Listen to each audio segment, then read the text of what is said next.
प्यारे बच्चों, स्वागत है आप सभी का। हम लोग पढ़ रहे हैं 12th क्लास की रे ऑप्टिक्स और आज इसी चैप्टर में से टेलीस्कोप के बारे में स्टडी करेंगे कि टेलीस्कोप्स क्या होते हैं, कितने तरह के होते हैं, उनके रे डायग्राम और उनकी मैग्नीफाइंग पावर। ये हमारा 15th लेक्चर है। इससे पहले हमने माइक्रोस्कोप्स और जो रे ऑप्टिक्स से संबंधित जो डिफरेंट आर्टिकल्स हैं जो आपके लिए आपके बोर्ड एग्जाम्स और आपके कॉम्पिटिटिव एग्जाम्स के लिए बहुत ही इंपॉर्टेंट हैं, तो सभी लेक्चर्स को आप देखिए। और हम शुरू करते हैं हमारा आज का टॉपिक। आप अपनी पेन और रजिस्टर लेकर के तैयार हो जाइए, मेरे साथ साथ रे डायग्राम और जो इनकी नोट्स हैं वो बनाते रहिए। चलिए शुरू करते हैं। टेलीस्कोप।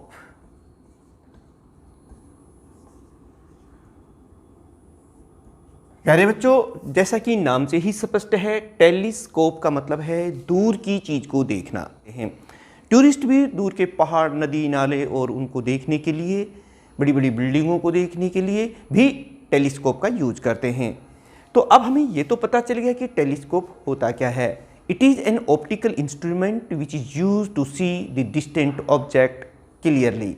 यानी कि आप यही कहेंगे, ये देखिए, it is an optical instrument or you can say device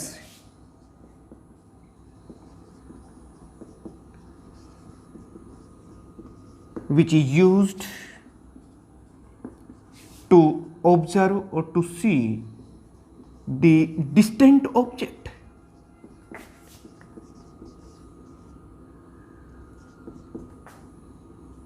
Clearly.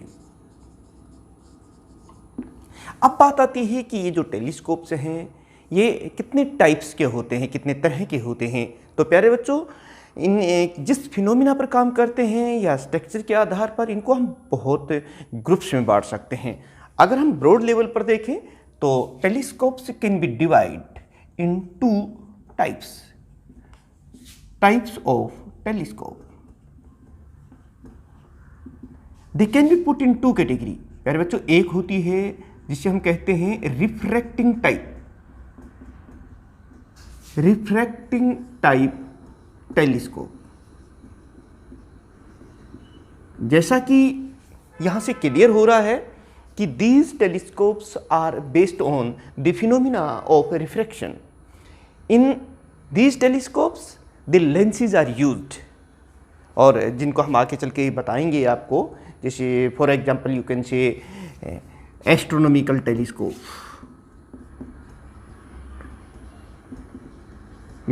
Telescope. इसका एग्जाम्पल है जिसको हम डिटेल स्टडी करेंगे। इसी तरीके से प्यारे बच्चों, टेरेस्ट्रियल टेलीस्कोप, ये एस्ट्रोनॉमिकल टेलीस्कोप्स होते हैं। ये एस्ट्रोनॉमिकल ऑब्जेक्ट्स को ऑब्जर्व करने के काम आते हैं। टेरेस्ट्रियल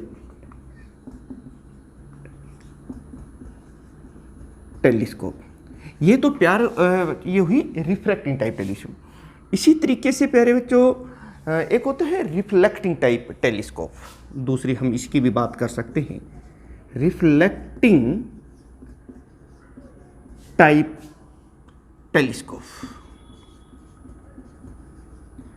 और यहां से भी स्पष्ट है कि these telescopes are based on the phenomena of reflection. In it the mirrors are used, जिसको हम आगे चल के स्टडी करेंगे। चलिए शुरुआत कर लेते हैं हम क्योंकि इन सभी को पढ़ने वाले हैं। हम सबसे पहले बात करते हैं एस्ट्रोनॉमिकल टेलीस्कोप। एस्ट्रोनॉमिकल टेलीस्कोप, इसका नाम एस्ट्रोनॉमिकल टेलीस्कोप इसलिए हुआ कि ये एस्ट्रोनॉमिकल जो ऑब्जेक्ट्स हैं, such as stars, planets, satellites, उनको देखने के काम आता है। यानी जो हेवनली ऑब्जेक्ट होते हैं ये उनको ऑब्जर्व करने के काम आता है। आप इसको यही कहेंगे कि इट इज एन ऑप्टिकल, हम सारे ऑप्टिकल इंस्ट्रूमेंट ही पढ़ रहे हैं, optical instrument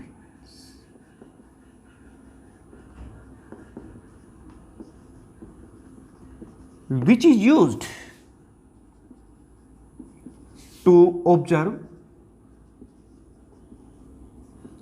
the heavenly object.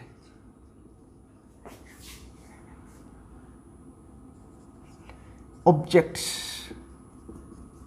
सच कौन कौन से होते हैं वो भी देख लिए, सच एज स्टार्स, प्लैनेट्स, ये इस तरह की चीज़ों को देखने का बात है। हेवनली ऑब्जेक्ट्स क्यों, इसको आप जब इसका रे डायग्राम हम लोग पढ़ने वाले हैं और इसकी जो मैग्नीफाइंग पावर है उसको भी हम डिस्कस करेंगे। तो पहले हम देख लेते हैं कि एस्ट्रोनॉमिकल टेलीस्कोप की बेसिक कंस्ट्रक्शन क्या होती है, मतलब इसमें होता क्या क्या है, कंस्ट्रक्शन की बात कर लेते हैं।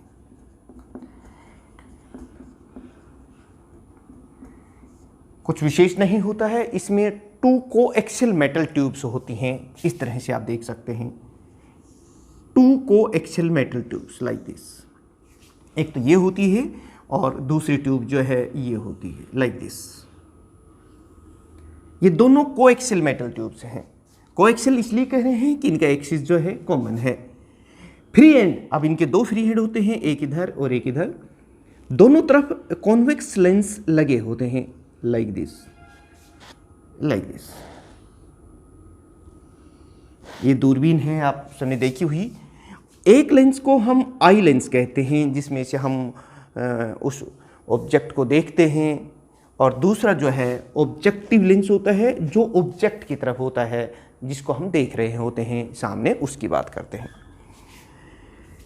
आप एक और पॉइंट देख रहे हैं कि जो focal length and aperture of this objective lens is taken larger in comparison to the focal length and aperture of the eye lens।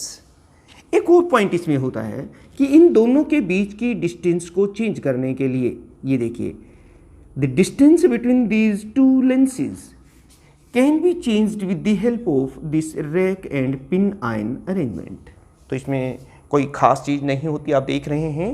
It consists of 2 coaxial metal tubes at the free end of which the 2 convex lenses are attached. One is called eye lens, other is called objective lens. The focal length and aperture of eye lens is comparatively small in comparison to that of the objective lens. The distance between 2 lenses can be changed with the help of this rack and pin iron arrangement. तो प्यारे बच्चों, ये basic construction किसी भी telescope की होती है जो रिफ्रैक्टिंग टाइप टेलीस्कोप होता है, जिसमें लेंसेज यूज होते हैं, जिनमें रिफ्रैक्शन फिनोमिना पर जो आधारित है। अब हम रे डायग्राम बात करते हैं। अच्छा, रे डायग्राम भी इस एस्ट्रोनॉमिकल टेलीस्कोप का रे डायग्राम हम जब ड्रा करेंगे, जो मेरे साथ साथ आप भी अपने रजिस्टर में ड्रा करने वाले हैं, मैं आपको बता देता हूँ कि इसके लिए हम 2 तरीके से इसकी एडजस्टमेंट कर सकते हैं इस rack and pin ion arrangement की सहायता से। पहला, क्योंकि ऑब्जेक्ट तो टेलीस्कोप के लिए हमेशा ही इन्फिनिटी पे होगा, चाहे अर्थ पर है तब भी काफ़ी दूरी पर है, और अगर हम हेवनली ऑब्जेक्ट की बात करते हैं तो भी ऑब्जेक्ट तो कहाँ होगा, हमेशा इन्फिनिटी पर होगा। अब आप इमेज बनाएंगे, इमेज आप इन्फिनिटी पर भी बना सकते हैं और eight least distance of distant vision पर बना सकते हैं। तो दोनों ही केसेज में हम अलग अलग रे डायग्राम प्लॉट करेंगे और उनकी मैग्नीफाइंग पावर को भी अलग से ही डिफाइन करेंगे। पहले ही आपको बता दिया है कि ये नॉर्मल एडजस्टमेंट कब होती है। ये तो पहले ही पता है कि जो ऑब्जेक्ट है वो इन्फिनिटी पे है। अगर इमेज भी इन्फिनिटी पर बन रही है, दोनों ही इन्फिनिटी पर हो, object as well as image, such type of the adjustment is called normal adjustment. तो ray diagram for astronomical telescope for normal adjustment. तो आप मेरे साथ डायग्राम बनाते रहिए और अपने नोट्स खुद बनाइए। फिर भी आपको ये सच जो कुछ भी मैं यहाँ लिख रहा हूँ उन्हें हैंड रिटन फॉर्म में चाहिए तो डिस्क्रिप्शन में लिंक लेकर आप डाउनलोड कर सकते हैं। चलिए देखते हैं। हम सबसे पहले ये देखिए, हम बना रहे हैं, ये है हमारा ऑब्जेक्टिव लेंस और ये है इसका ऑप्टिकल सेंटर, और इसको हम कहते हैं, ये है प्रिंसिपल एक्सिस। इसका ऑप्टिकल सेंटर C1 है, इसे हम ऑब्जेक्टिव लेंस कहते हैं। यहाँ से देखिए, क्योंकि ऑब्जेक्ट कहाँ पर है, इन्फिनिटी पर है, तो इन्फिनिटी पर है यानी कि बहुत ज़्यादा डिस्टेंस पर है, तो वहाँ से जो लाइट रेज आएंगी वो पैरेलल आएंगी और वो कुछ इस तरीके से आप लोग देख सकते हैं। ये देखिए मेरे साथ साथ, क्योंकि रे ऑप्टिक्स में मेनली रे डायग्राम ही होता है। उसके बारे तो फिर बाद में हम लिख ही सकते हैं उसके बारे में। तो चलिए तो देखते हैं ये कहाँ, क्योंकि जो लाइट रेज पैरेलल आती हैं वो फोकस पॉइंट पे जाके मिल जाती हैं। ये देखिए ये फोकस पॉइंट है प्यारे बच्चों। इसका मतलब कि इमेज जो है यहाँ बन गई, और ये कहाँ है, जो पैरेलल आती हैं वो कहाँ मिलती हैं, वो फोकस पॉइंट पर। तो ये एक तरह से हमारी यहाँ पर रियल इमेज बन गई है प्यारे।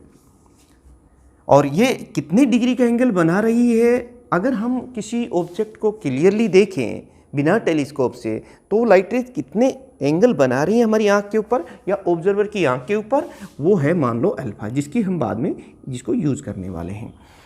अब ये तो हुआ ऑब्जेक्टिव लेंस। अब हम आई लेंस जो जिसमें से हमें इसको देखना है, उसकी पोजीशन को सेट करना है, और इस तरह से करना है कि उसकी भी फोकल लेंथ, ये देखिए ये हमारा आई लेंस है, और आप जानते हैं इसका साइज कंपेरेटिवली छोटा होता है। तो ये आई लेंस हो गया है, ये हमारा आई लेंस है, आप खुद ही देख सकते हैं। इसके बाद हम इस पर आधारित कुछ न्यूमेरिकल क्वेश्चंस भी करेंगे। अब इसका ऑप्टिकल सेंटर जो है वो C2 है। हमें ये किसका फोकस पॉइंट है, ये ऑब्जेक्टिव लेंस का फोकस पॉइंट है, इस लेंस का फोकस, क्योंकि इसी पर ये इमेज बन रही है। अब हम इसकी पोजीशन को रैक एंड पिन आइन अरेंजमेंट की सहायता से सेट करेंगे। इस तरह से आगे पीछे करेंगे कि इसका फोकस पॉइंट भी यहीं पर आ जाए, और उसके लिए बहुत ज़रूरी है, ये देखिए जितनी डिस्टेंस पर ये है उतनी ही डिस्टेंस पर हम ये ले लेते हैं। ये देखिए तो ये हमारा आई लेंस का फोकस पॉइंट, जो इधर भी है, दो होते ना, और इधर भी है। अब जब देखिए एक लाइट रे प्रिंसिपल एक्सिस के पैरेलल जाएगी, यानी कि ये जो इमेज बन रही है ये इस आई लेंस के लिए ऑब्जेक्ट का काम करेगी। तो यहाँ से जो पैरेलल जाएगी वो फोकस पॉइंट से पास हो जाएगी लाइक दिस, और ये देखिए ऑप्टिकल सेंटर से मिलने वाली नहीं है। इसका मतलब ये हुआ कि रियल इमेज तो नहीं बनेगी। तो फिर इनको हम पीछे की तरफ एक्सटेंड करके देखते हैं। ये देखिए जब हम इसे पीछे की तरफ एक्सटेंड करते हैं तो लाइक दिस, ये सिचुएशन इसकी हो जाती है, ये इन्फिनिटी पर इसकी इमेज बनती है। यानी कि अब हमें स्पष्ट हो गया है कि ऑब्जेक्ट भी इन्फिनिटी पर है और इमेज भी इन्फिनिटी पर हो रही है। इस तरह की एडजस्टमेंट को, जहां आई लेंस और ऑब्जेक्टिव लेंस की फोकल लेंथ एक दूसरे से कोइंसाइड कर जाते हैं और ऑब्जेक्ट और इमेज दोनों ही इन्फिनिटी पर होती हैं, इस तरह की एडजस्टमेंट को हम नॉर्मल एडजस्टमेंट कहते हैं। प्यारे बच्चों, अगर आपसे पूछा जाता है क्वेश्चन कि draw the ray diagram of astronomical telescope for normal adjustment, तो ये लिखेंगे। और अगर क्वेश्चन पूछा जाता है what do you mean by the normal adjustment, तो उसमें हम कहेंगे the adjustment of the astronomical telescope lenses so that object and image both remain at infinity, such adjustment is called normal adjustment। ये तो हुई एडजस्टमेंट की बात। फिर ये पूछा जाएगा कि what is the magnifying power of astronomical telescope for normal adjustment, तब आप क्या लिखेंगे वो देख लीजिए, magnifying power.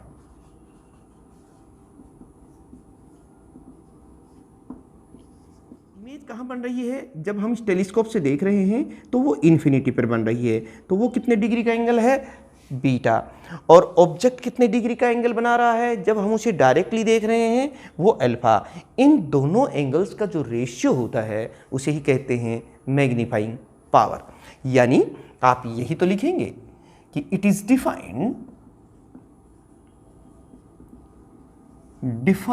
As the ratio of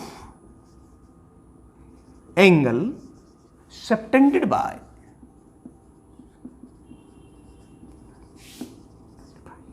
image, कहां बन रही है, formed at infinity by object. और एट, ये ऑब्जेक्ट कहां है, ये एट इंफिनिटी। ये सारा कुछ लिखें आप, व्हेन सीन डायरेक्टली। तो प्यारे बच्चों, इस तरह से आप अपने वर्ड्स में, अपने शब्दों में जो कुछ समझ रहे हैं उसको रिप्रोड्यूस कर दीजिए। एग्जाम्स में मैक्सिमम मार्क्स लेंगे। रटे नहीं किसी चीज़ को, समझने की कोशिश करें। ये नोट्स आप अपने आप खुद समझ समझ करके बनाएं। जैसे मैं लिख रहा हूँ इसी फॉर्म में, बिल्कुल यही इजी लैंग्वेज में। अगर आपको नोट्स चाहिए तो डिस्क्रिप्शन में से लेकर के, जो आपके लिए बहुत ही ज़्यादा बेनिफिशियल हो सकते हैं। It is denoted by M. ये देखिए प्यारे बच्चों, जो मैग्नीफाइंग पावर होती है उसे एम से लिखते हैं, और जैसा कि इस डेफिनेशन में समझ में आ रहा है, बीटा बाई अल्फा। ये है डेफिनेशन, यही हमने डेफिनेशन में लिखी है। एंगल्स को बहुत ही स्मॉल ले लें, यानी if alpha and beta are taken nearly zero, और you can say very small, तो क्या होगा, alpha will be nearly equal to tangent alpha and beta will be nearly equal to tangent beta. तो this equation now becomes m is equal to tangent beta divided by tangent alpha. ये second equation है। अब आपके सामने ये triangles दिखाई दे रही हैं, ये देखिए C2 A dash B dash, इसमें से हम टेंजेंट बीटा की वैल्यू निकाल लेंगे, और C1 A dash B dash, यहाँ से हम टेंजेंट अल्फा की वैल्यू निकाल लेते हैं। कैसे देखते हैं, dash B dash C2 A dash B dash, can you tell me what is the value of tangent beta? This tangent beta is equal to perpendicular यानी A dash B dash divided by C2 B dash। देखिए कितना easy होगा अगर हम इस चीज़ को समझ रहे हैं, स्टेप बाय स्टेप लेके चल रहे हैं। और ये देखिए in triangle C1 A dash B dash, अब मैं इस ट्राइंगल की बात कर रहा हूँ, C1 A dash B dash, और ये हो जाएगी tangent alpha and it will be equal to, ये देखिए परपेंडिकुलर अपॉन बेस यानी कि A dash B dash divided by C1 B dash.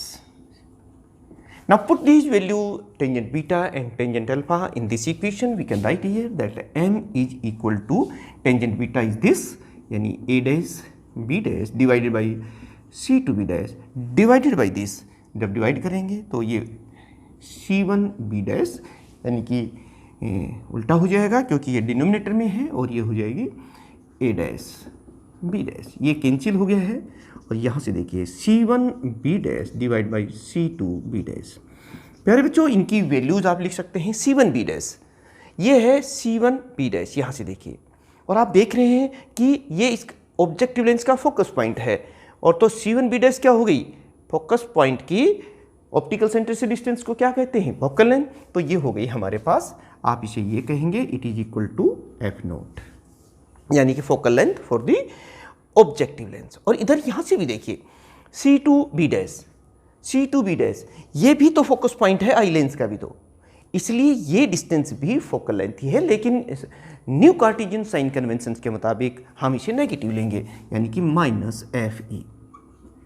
तो प्यारे बच्चों इस तरह से आपने देखा कि ये जो हमारे पास एक्सप्रेशन आ गया है, this is the expression for the magnifying power of the astronomical telescope for normal adjustment. यानी कि अगर आप देखिए न्यूमेरिकल क्वेश्चंस में भी अगर आपको ऑब्जेक्टिव लेंस और आई लेंस की दोनों की फोकल लेंथ दे रखी हो और मैग्नीफाइंग पावर कहें, तो ये इस तरह से आ जाएगी। आप देख रहे हैं यहाँ नेगेटिव साइन आ रहा है। This negative sign indicates that the image form is inverted. Image कैसी है, इन्वर्टेड इमेज है। तो ये समझ में आ गया होगा। अब देखिए हम लोग क्या करेंगे, अब हम ये जो हमारा आई लेंस है और वो जो रैक एंड पिन आइन अरेंजमेंट था उसकी सहायता से सेटिंग करके इसको थोड़ा और डिस्प्लेस कर देंगे, ताकि ये जब इधर आ जाएगा तो ये जो इमेज है इसका फोकस पॉइंट इधर शिफ्ट हो जाएगा, और ये जो इमेज बन रही है इसकी, ये इसका ऑब्जेक्ट का काम करेगी, ये इसके फोकस पॉइंट और ऑप्टिकल सेंटर के बीच में आ जाएगी। और इस तरह से सेटिंग करेंगे कि इमेज इसकी इस तरह से eight least distance of distinct vision पर बन जाए। वो दूसरी तरह की सेटिंग है। पहली सेटिंग तो नॉर्मल एडजस्टमेंट है, दूसरी सेटिंग को हम इस तरह से करेंगे कि इमेज जो है इन्फिनिटी की बजाय least distance of distinct vision पर बन रही हो। तो उस केस में रे डायग्राम क्या होगा और उसकी मैग्नीफाइंग पावर क्या होगी, उसे हम अब एक्सप्लेन करते हैं। When image formed at least distance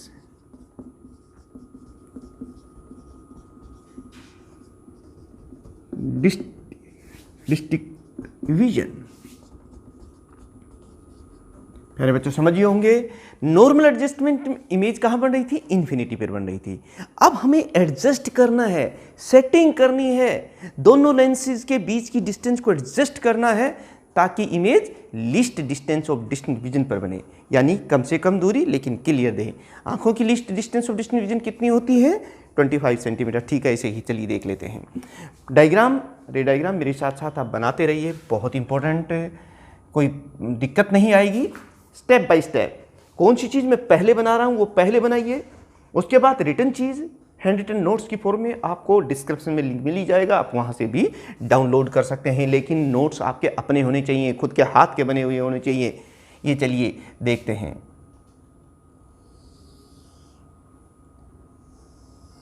ये हमारा ऑब्जेक्टिव लेंस है जो ऑब्जेक्ट की तरफ रहेगा, और ये इसका ऑप्टिकल सेंटर। ये प्रिंसिपल एक्सिस हो गया, और हम सभी जानते हैं कि क्योंकि ऑब्जेक्ट तो इन्फिनिटी पर है, ये एस्ट्रोनॉमिकल ऑब्जेक्ट टेलीस्कोप है, तो डिस्टेंस ऑब्जेक्ट को ही हम ऑब्जर्व कर रहे हैं, तो वहां से जो भी लाइट रेज आएंगी वो पैरेलल आएंगी, लाइक दिस। आप देख रहे हैं ये सभी पैरेलल आएंगी। This is the parallel beam of light rays, और ये कहीं ना कहीं जैसे सपोज कीजिए ये यहाँ जा कर के ये कन्वर्ज हो जाती है, और रियल इमेज इस ऑब्जेक्टिव लेंस की वजह से यहाँ बन गई है।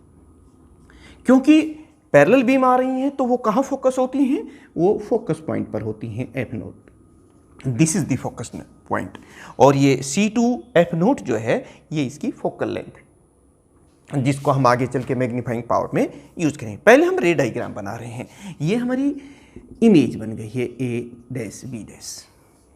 अब देखिए, अब हमें सेटिंग करनी है, एडजस्ट करना है किसको, आई लेंस को। तो उसके लिए हम लोग क्या करेंगे, ये देखिए ये है हमारा आई लेंस, ये हमारा आई लेंस है। इसको इस तरह से आगे पीछे करेंगे rack and pin ion arrangement की सहायता से, ताकि ये जो ऑब्जेक्ट है इसके लिए, जो कि इमेज है हमारे ऑब्जेक्टिव लेंस के लिए, वो इसके फोकस पॉइंट और ऑप्टिकल सेंटर के बीच में आ जाए। तो कहाँ होगी, कितनी दूरी ले, हम मान लो इतना ज़्यादा ये ले लेते हैं। ये आई लेंस का क्या है, फोकस पॉइंट है, ये इतनी, ये फोकस पॉइंट है आई लेंस का।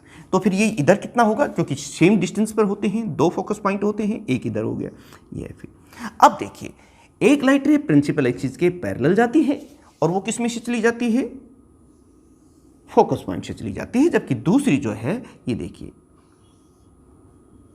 ये इधर। और यहां से जब हम इसे ऑब्जर्व करते हैं तो ये हमें पीछे की तरफ कहीं ना कहीं मिलती हुई प्रतीत होती हैं। आप खुद देख लीजिए यहां पे, ये देखिए,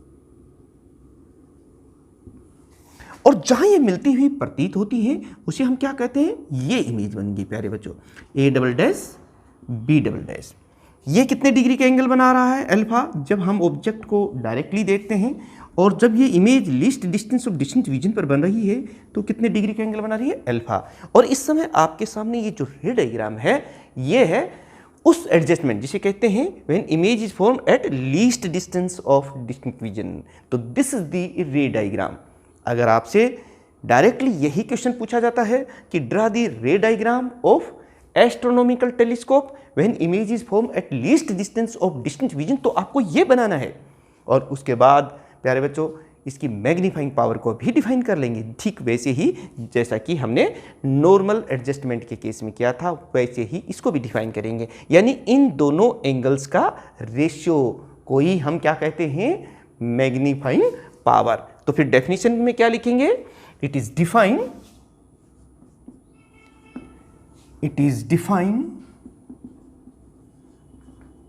as the ratio of angle subtended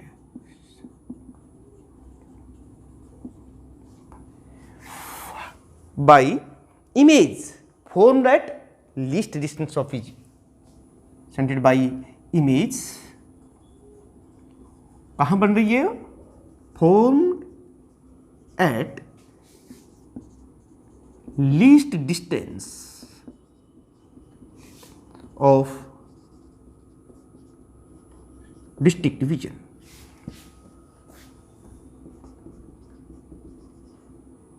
and दूसरी क्या है, एंड दूसरा हम ये तो ये एंगल है और दूसरा ये, एंड एंगल सबटेंडेड।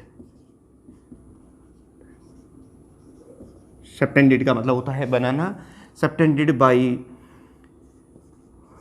ऑब्जेक्ट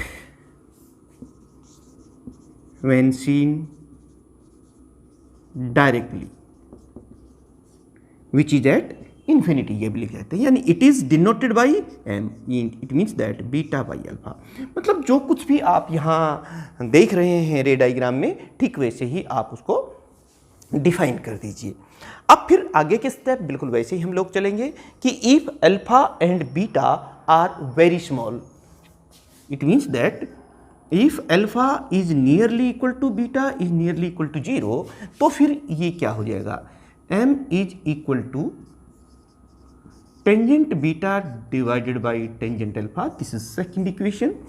और अब हम इन दोनों टेंजेंट बीटा और टेंजेंट अल्फा की वैल्यूज इन ट्राइंगल्स की सहायता से a1 a dash b dash c2 और c1 a dash b dash इनमें से लेकर के रख देते हैं और फिर आगे सोल्व कर देते हैं। क्या सहारा लेंगे, इन triangle c2 a dash b dash, c2 a dash b dash, can you tell me what is the value of tangent beta?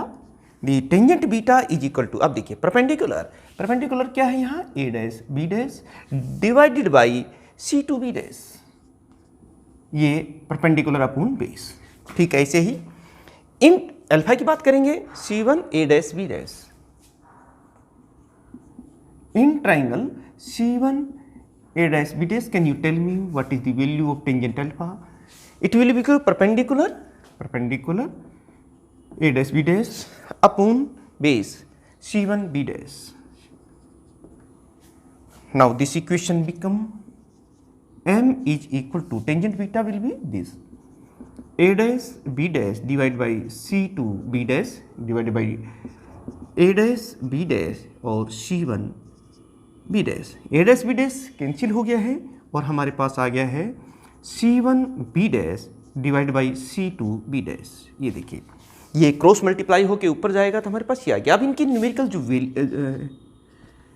ये क्रॉस मल्टीप्लाई होकर के हो गया है, अब इनकी वैल्यू जो है वो रख दीजिए। देखिए c1 बी डैश क्या है, c1 बी डैश ये क्या है, ये तो फोकल लेंथ है ना, क्योंकि ये इस ऑब्जेक्टिव लेंस के लिए फोकस पॉइंट है और ऑप्टिकल सेंटर और फोकस पॉइंट के बीच की डिस्टेंस को क्या कहते हैं, फोकल लेंथ। तो यहाँ तो हम लिख देंगे f0। ठीक है, अब यहाँ से देखिए c2 B dash, c2 B dash ये क्या है, ये जो है ऑब्जेक्टिव लेंस के लिए तो इमेज है, लेकिन हमारे इस आई लेंस के लिए ये ऑब्जेक्ट का काम कर रही है, इसलिए ऑब्जेक्ट की डिस्टेंस है। और ऑब्जेक्ट की डिस्टेंस को हम किससे लिखते हैं, u से लिखते हैं। तो हम यहाँ लिख सकते हैं UE। आप कहेंगे कि मैं माइनस क्यों लिया है, क्योंकि ये देखिए ये न्यू कार्टेशियन साइन कन्वेंशंस के मुताबिक ये इसकी जो इसे हम नेगेटिव लेंगे, ये हो गया है।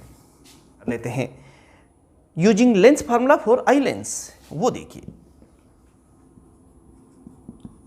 Using lens formula for eye lens. तो प्यारे बच्चों यहाँ से देखिए लेंस फार्मूला हम जानते हैं 1 और v माइनस 1 और u इक्वल टू 1 और f, यही होता है ना। तो फिर यहाँ पर ये देखिए v क्या है, v इमेज की डिस्टेंस, और इमेज कहाँ बन रही है इसके लिए eight least distance of distant vision, और नेगेटिव डायरेक्शन में है इसलिए हम इसे माइनस d कह देते हैं, क्योंकि कहाँ बनी है लीस्ट डिस्टेंस। और u क्या है, that is equal to minus UE, और फोकल लेंथ कितनी है FE। इस ये ऑब्जेक्ट भी इधर ही है, लेकिन फोकल पॉइंट ये जो डिस्टेंस है ये प्लस में ले रहे हैं। ये सभी वैल्यूज हम यहाँ रख देते हैं। तो देखिए हमारे पास क्या आ जाएगा 1 और माइनस D, ये देखिए, और U के स्थान पर 1 और UE, it is equal to 1 और FE। 1 और UE को एक तरफ रख लेते हैं जिसे हमें ज़रूरत पड़ेगी, 1 और FE प्लस 1 और D। ये देखिए ये हम राइट साइड में लेके गए हैं। थोड़ा सोल्व कर लीजिए, कोई मुश्किल नहीं है। मेरा लक्ष्य ही यही है कि आपको फिजिक्स जो है इजी बना देना, ताकि फिजिक्स में आप इंटरेस्ट लेने लगे, फिजिक्स आपका फेवरेट सब्जेक्ट बन जाए और बहुत ज़्यादा स्कोरिंग करे। यही लक्ष्य है। बस आपको क्या करना है ये समझ लीजिए भाई, क्लास में आना है, रेगुलरली आना है। रेगुलर आने का मतलब है पूरे लेक्चर को, पूरे वीडियो को ध्यान से देखना है, तभी तो समझोगे। ये तो है नहीं कि आप एकदम जैसे इंटरटेनमेंट टाइप से ऐसे ऐसे करके और समझ जाएगा, ऐसा नहीं होता है। जिस तरह से आप लोग क्लासरूम में पढ़ते हैं ठीक वैसे ही आप ये समझ लीजिए आपकी क्लासरूम है, तो पूरे लेक्चर को, पूरे स्टेप बाय स्टेप हर चीज़ को समझते हुए और सभी वीडियोज़ को, सभी लेक्चर्स को ध्यान से सुने और पढ़े। ये नहीं है बीच का एक कोई वीडियो आपने देख लिया और पीछे के वीडियोज़ आपने देखे नहीं हैं तो फिर आपको कुछ समझ में नहीं आएगा, क्योंकि साइंस की जो स्टडी होती है वो सिस्टमेटिक स्टडी होती है। तो ये देखिए, अब हम 1 और u की वैल्यू यहाँ रख देते हैं, इसको थोड़ा और सोल्व कर लेते हैं। ये देखिए एलसीएम कितना आ गया हमारे पास, एफ ई इंटू डी, तो यहाँ हो जाएगा डी प्लस एफ ई। और आप देख सकते हैं यहाँ पर 1 और U E it is equal to ये हो जाएगी। यहाँ पर आप एज सच हम इन चीज़ों को इसमें रख देंगे, यानी कि पुट दिस वैल्यू ऑफ 1 और U E in this equation. तो m is equal to F naught तो यहाँ है ही, माइनस साइन भी है, और इसके स्थान पर ये जो एफ ई है इसको मैं बाहर ले लेता हूँ, एफ ई, और अंदर क्या रह गया, ये देखिए एफ ई तो बाहर ले लिया हमने, डी है, डी को डी के नीचे आएगा तो 1 हो जाएगा, plus F E by D. ये देखिए हमारे पास एक्सप्रेशन आ गया है, इक्वेशन नंबर 4। तो जितनी भी इक्वेशंस अभी तक हमने बनाई हैं, इक्वेशन नंबर 1, 2, 3, 4, ये these all are giving the magnifying power of the astronomical telescope when image is formed at least distance of distinct vision. प्यारे बच्चों, सभी में आप देख रहे हैं नेगेटिव साइन आ रहा है, और ये नेगेटिव साइन ये इंडिकेट कर रहा है दैट इमेज इज इन्वर्टेड। जब भी मैग्नीफाइंग पावर में माइनस साइन आता है तो इसका मतलब है ऑब्जेक्ट सीधा है और उसकी इमेज इन्वर्टेड इमेज बन रही है। तो ये था प्यारे बच्चों हमारा एस्ट्रोनॉमिकल टेलीस्कोप, जो कि क्योंकि आज हम रिफ्रैक्टिंग टाइप टेलीस्कोप से स्टडी कर रहे हैं। तो प्यारे बच्चों, आप जानते हैं कि जो दूसरा रिफ्रैक्टिंग टाइप टेलीस्कोप है उसे हम कहते हैं टेरिस्टेरियल टेलीस्कोप। टेरिस्टेरियल टेलीस्कोप उस रिफ्रैक्टिंग टेलीस्कोप को कहते हैं which is used to see the distant object on the earth, जमीन पर, and it is used by the tourist. वो है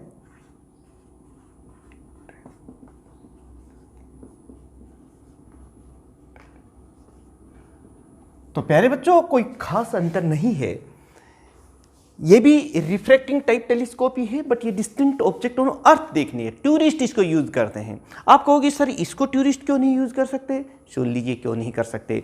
इसमें इमेज कैसी बन रही है? इन्वर्टेड बन रही है, उल्टी इमेज बन रही है।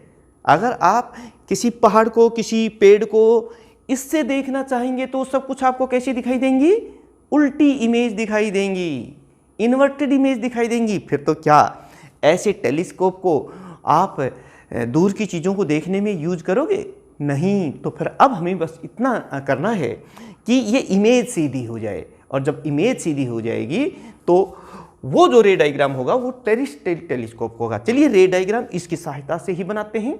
सिर्फ उसमें एक और होता है, एक और एक्स्ट्रा लेंस होता है ऑब्जेक्टिव लेंस और आई लेंस के बीच में, जिसे हम इरेक्ट लेंस कहते हैं, जो इमेज को सीधा कर देता है। ये जो इन्वर्टेड इमेज बनी हुई है इसे सीधा करता है, बाकी चीज़ें वही हैं, कोई फर्क नहीं पड़ेगा। ये देखिए रे डायग्राम, रे डायग्राम फॉर टेरिस्टेरियल टेलीस्कोप। इसके लिए मेरे साथ साथ डायग्राम बना ही रहे होंगे आप। ये देखिए ये हमारा ऑब्जेक्टिव लेंस है, और आप देखिए यहाँ पर ये इसकी प्रिंसिपल एक्सिस है। कोई प्रॉब्लम नहीं आएगी, डायग्राम साथ साथ बनाते रहिए।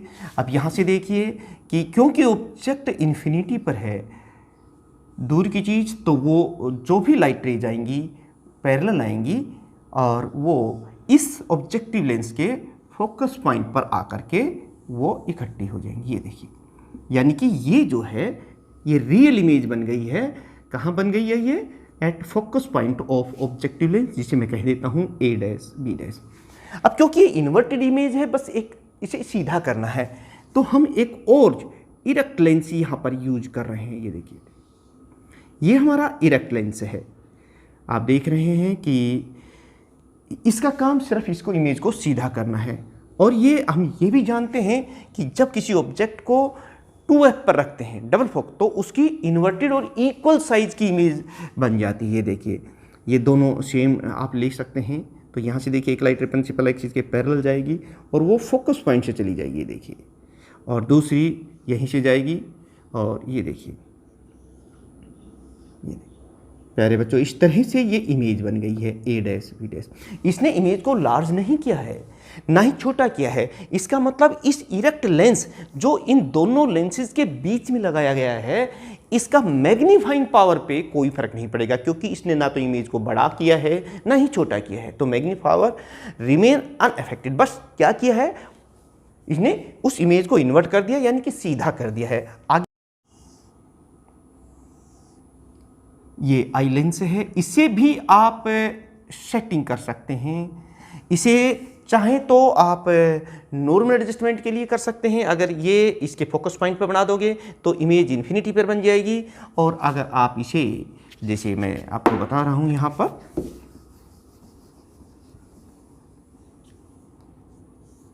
ये देखिए, अगर आप यहाँ पर, ये और भी आगे है, ये एक लाइट रे प्रिंसिपल इसके पैरेलल आती है, वो कहाँ से चली जाती है, फोकस पॉइंट से।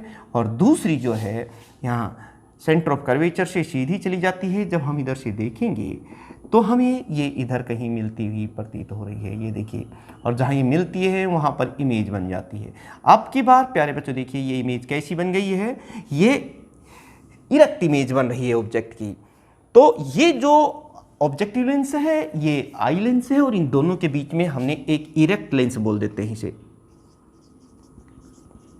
और जैसा कि मैंने पहले ही बताया आपको कि क्योंकि ये मैग्नीफाइंग पावर को इफेक्ट नहीं कर रही है, इसलिए सेम एक्सप्रेशन रहेंगे जो हमने एस्ट्रोनॉमिकल टेलीस्कोप के लिए यूज किया था, यानी कि F0/Fe था फॉर नॉर्मल एडजस्टमेंट। यहाँ जो नेगेटिव साइन किस वजह से आ रहा था, क्योंकि वहाँ पर इन्वर्टेड इमेज बन रही थी। यहाँ पर कैसी बन रही है, सीधी, तो यहाँ ये प्लस हो जाएगा, बस इतना। ये तो है नॉर्मल एडजस्टमेंट के लिए, नॉर्मल एडजस्टमेंट के लिए।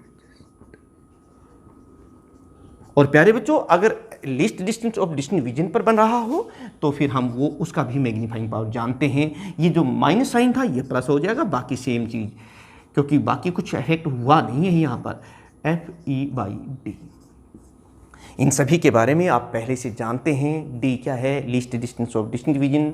F0 focus length of the objective lens. F is the focal length of the eye lens.